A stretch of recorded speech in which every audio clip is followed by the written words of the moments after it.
अस्सलाम वालेकुम, मैं हूं अरबाब जहांगीर। आप देख रहे हैं मेरे यूट्यूब चैनल। और कत्ल के एक मुलजिम को जिसको अदालत ने जिस्मानी रिमांड पर पुलिस के हवाले किया हो और वो थाने में हो, लॉकअप में हो, किस तरह से उसको अय्याशियाँ कराई जाती हैं, आंखों देखा हाल इस वीडियो में मैं आपको बताऊंगा। हमारे चंद दोस्त सहाफ़ी हैं जो कि इस्लामाबाद और पिंडी में हैं, और उनसे मैंने रिक्वेस्ट की कि वो जाएँ ज़रा और ज़रा पता करें कि इस वक्त शाहनवाज़ चूँकि जिस्मानी रिमांड पर है, तो वहाँ पर उससे क्या तफ्तीश हो रही है और क्या कुछ उससे पूछा जा रहा है, किस तरह से उससे तहकीकात की जा रही हैं। तो ज़रा जाकर ये तमाम मामलात देखें। तो थाना शहजाद टाउन वो पहुँचे। वहाँ पर सबसे पहले तो उन्होंने उस ब्लू मर्सिडीज़ को देखा जिसकी कीमत 28 लाख रुपए थी, जो कि उस फार्म हाउस से बरामद की गई थी, जो कि सारा के पैसों से शाहनवाज़ ने ख़रीदी थी और उसको अपने नाम पर ट्रांसफ़र करवाया हुआ था। तो वो गाड़ी थाने के अहाते में मौजूद थी। फिर थाने के अंदर का अहवाल बड़ा ही हैरानकुन था। अब ज़हन में तो ये आता है कि अगर किसी एक शख्स को जिसने कत्ल किया हो, इब्तिदाई तौर पर पुलिस की तफ्तीश में उसने एतराफ़ जुर्म भी कर लिया हो, क्राइम सीन से सारे शवाहिद भी मिल गए हो, सबूत भी मिल गए हो, अदालत ने उसको जिस्मानी रिमांड पर पुलिस के हवाले भी कर दिया हो, तो वहाँ पर उससे कोई तफ्तीश हो रही होगी, कोई पूछगछ हो रही होगी, उसका हाल बहुत बुरा होगा आम तौर पर। तो हम यही तवक्को करते हैं, चूँकि पाकिस्तान की जो पुलिस है वो किस तरह से तफ्तीश करती है, थाने के अंदर का क्या माहौल होता है, ये तो आप सबको ही बहुत अच्छी तरह पता है। लेकिन जब भी कोई हाई प्रोफाइल केस होता है, किसी पावरफुल आदमी का, किसी पैसे वाले शख्स का कोई अज़ीज़ रिश्तेदार या बेटा या कोई औलाद इस तरह के केस में फंस जाती है, तो फिर उसको थाने में किस तरह से सहूलियात दी जाती हैं, बल्कि सहूलियात नहीं दी जाती, अय्याशियाँ कराई जाती हैं। तो वो आपके सामने मैं रखता हूँ कि शाहनवाज़ लॉकअप में किस हाल में था। तो जनाब एसएचओ से मुलाकात के लिए हमारे सहाफ़ी वहाँ पहुँचे थे, दोस्त। उनकी एसएचओ से मुलाकात तो नहीं हुई, लेकिन वहाँ पर जो दूसरा थाने का अमला था वो मौजूद था, उनसे मुलाकात हुई।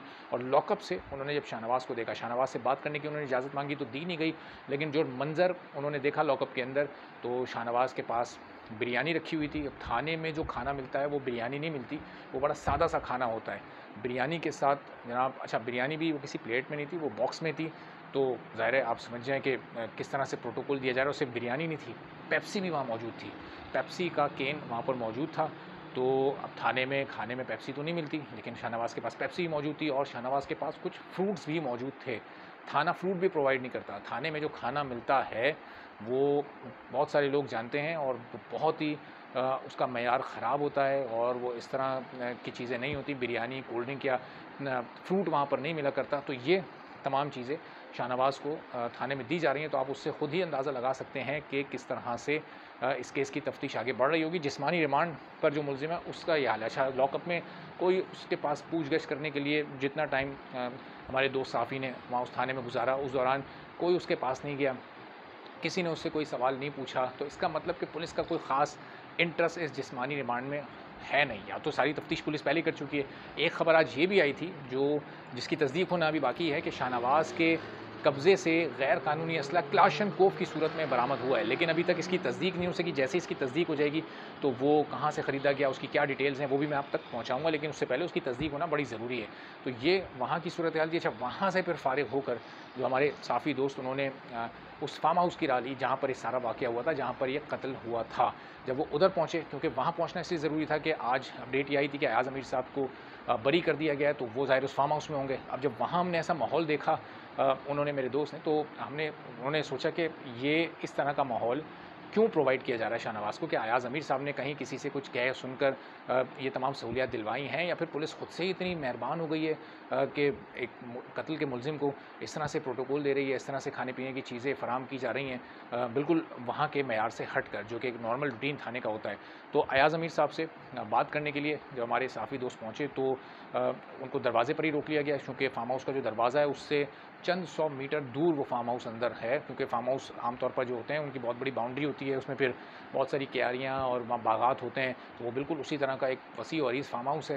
तो अयाज़ अमीर साहब की जो साबिक़ अहली हैं, समीना शाह साहिबा, जो कि इस वक्त ज़मानत पर हैं, तो उनसे अयाज़ अमीर साहब वहाँ मौजूद नहीं थे, उनकी अहलियाँ वहाँ मौजूद थीं। तो वो जो वहाँ पर जो भी अमला होता है काम करने वाला, वो जो वहाँ उनके नौकर या माली, जो भी आप कह लें, तो वो मौजूद थे वहाँ। उन्होंने इंटरकॉम के ज़रिए अंदर इत्तला दी कि जी, ये चंद साफ़ी एक दो लोग आए हैं, ये आपसे मुलाकात करना चाहते हैं, कुछ बात करना चाहते हैं। तो उन्होंने मुलाकात से भी इनकार किया, और उन्होंने फ़ोन पर भी किसी भी तरह की कोई बात करने से मना कर दिया, और ये बता दिया कि अयाज़ अमीर साहब यहाँ नहीं है, और मैं आपसे इस सिलसिले में केस पर कोई भी बात नहीं करना चाहती।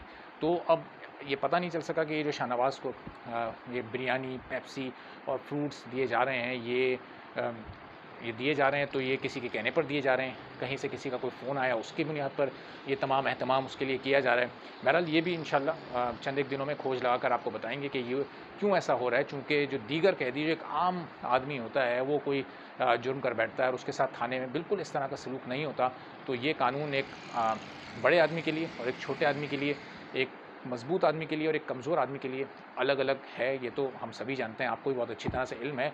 लेकिन चलें अब ये केस चूँकि इसकी तफ्तीश चल रही है, तो इस केस पर भी पूरी नज़र रखेंगे, आपको भी पूरी सूरत-ए-हाल से अपडेट करते रहेंगे और जो ये अपडेट्स इसमें मज़ीद आई हैं, ये जो गैर कानूनी असले वाली खबर सामने आई है, इसकी तस्दीक करके भी इससे मुताल्लिक भी हक़ाइक़ आप तक पहुँचाएँगे और पर्स भी अब जो सारा का पर्स था, मकतूला सारा का, वो भी उस थाने में मौजूद था और वहाँ पर उस पर्स में से जो चीज़ें बरामद हुई वो बहुत ही आम सी जो चीज़ें होती हैं, जिस तरह कुछ डेबिट कार्ड्स होते हैं, कुछ करेंसी जो यूएई की और पाकिस्तान की है वो मौजूद थी, चंद उसमें पेन मौजूद थे, उसमें एक आध नोटबुक वगैरह भी इस तरह की कुछ चीज़ें मौजूद थीं। तो ये तमाम चीज़ें थाने में वहाँ पर मौजूद थीं जो कि रखी हुई पाई गई नज़र आई हैं।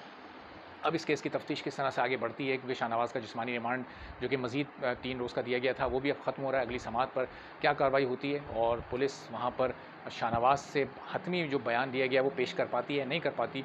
तो मज़ीद अपडेट्स के साथ कल इंशाअल्लाह मज़ीद वीडियोज़ के साथ आपकी खिदमत में फिर हाज़िर होंगे। जो लोग चैनल को सब्सक्राइब नहीं कर सके, बराए मेहरबानी सब्सक्राइब कर लें ताकि तमाम वीडियोज़ और इस केस से मुताल्लिक तमाम अपडेट आप तक पहुँचती रहें। इजाज़त दीजिए, अल्लाह हाफ़िज़।